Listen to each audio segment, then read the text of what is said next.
Excellencies, distinguished panelists and partners, as we prepare for the upcoming 4th International Conference on Financing for Development, it is my pleasure to address you today at this timely and significant discussion led by the Government of Spain and the INFF facility parties on the crucial role of multilateral development banks in supporting for sovereign financing priorities through integrated national financing frameworks and country platforms.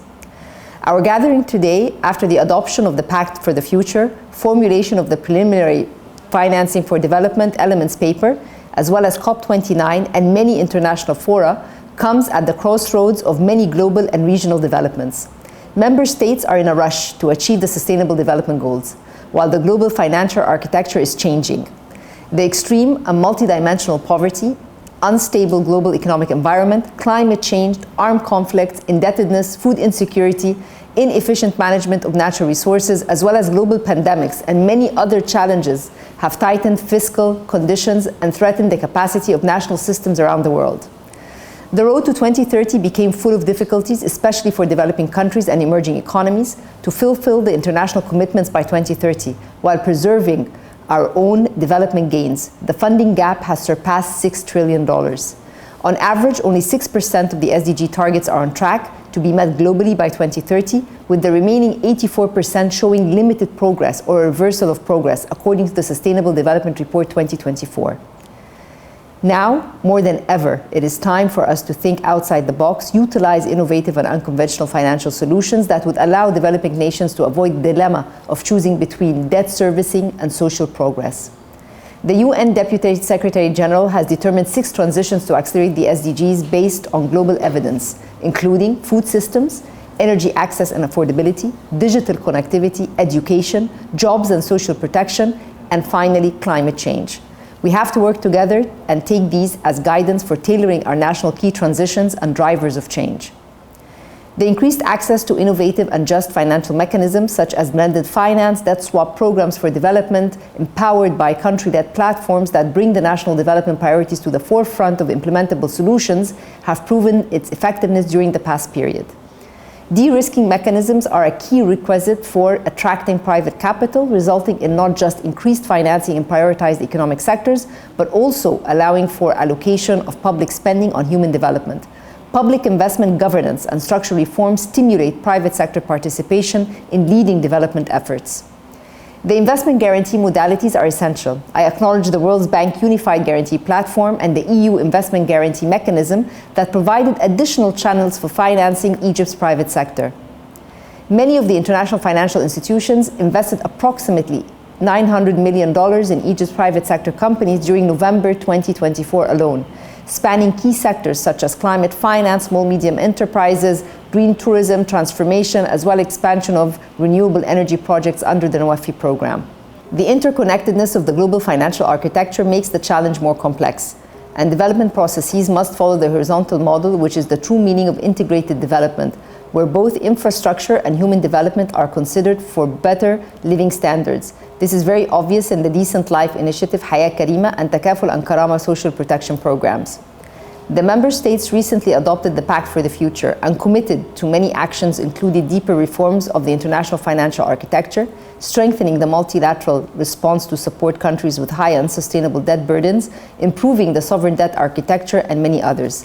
This indeed requires more resources and partnerships, and of course, increasing the voice of developing countries within the MDBs and globally.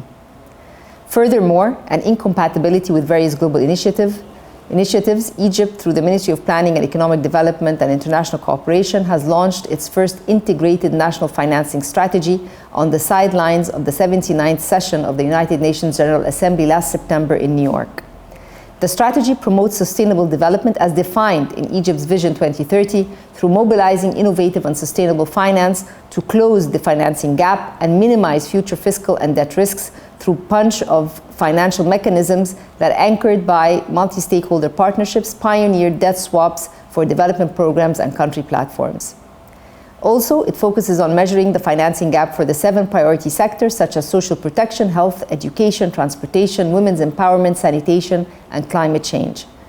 It comes as part of the new operational framework for the economic development that aims at achieving the quality growth and underpinned by 3 key drivers. First, using data-driven and evidence-based policy to address sectoral development gaps to invest in human capital, industrial development, SMEs, tech, entrepreneurship, and more.